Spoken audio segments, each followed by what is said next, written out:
Après des semaines de violence au Nigeria, le président Goodluck Jonathan a décrété l'état d'urgence. Sont concernés 3 États du Nord-Est où le groupe islamiste Boko Haram est le plus actif.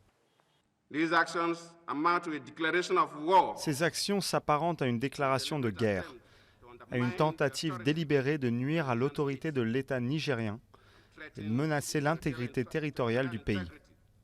En tant que gouvernement responsable, nous n'allons pas tolérer cela. L'armée se déploie actuellement en grand nombre. Même si elle a pour l'instant échoué à régler le problème, certains dans le sud s'en réjouissent. Le président aurait dû déclarer l'état d'urgence plus tôt, depuis que Boko Haram a démarré cette crise. Mais c'est bien, beaucoup de vies ont été prises, mais maintenant qu'il a déclaré l'état d'urgence, je pense que Boko Haram va devoir s'adapter et des vies vont être sauvées.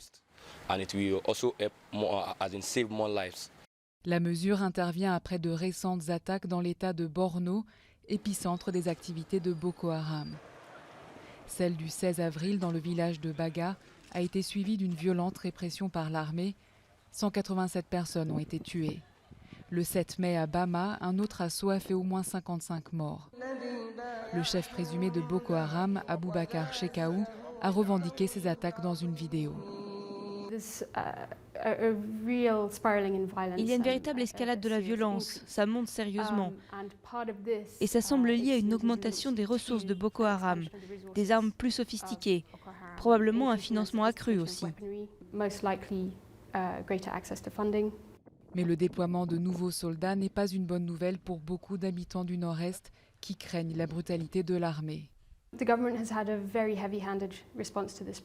gouvernement a eu une réponse très lourde face à ce problème. Ils sont allés dans le nord-est, là où se concentre Boko Haram, et ils ont fait un usage très important de la force.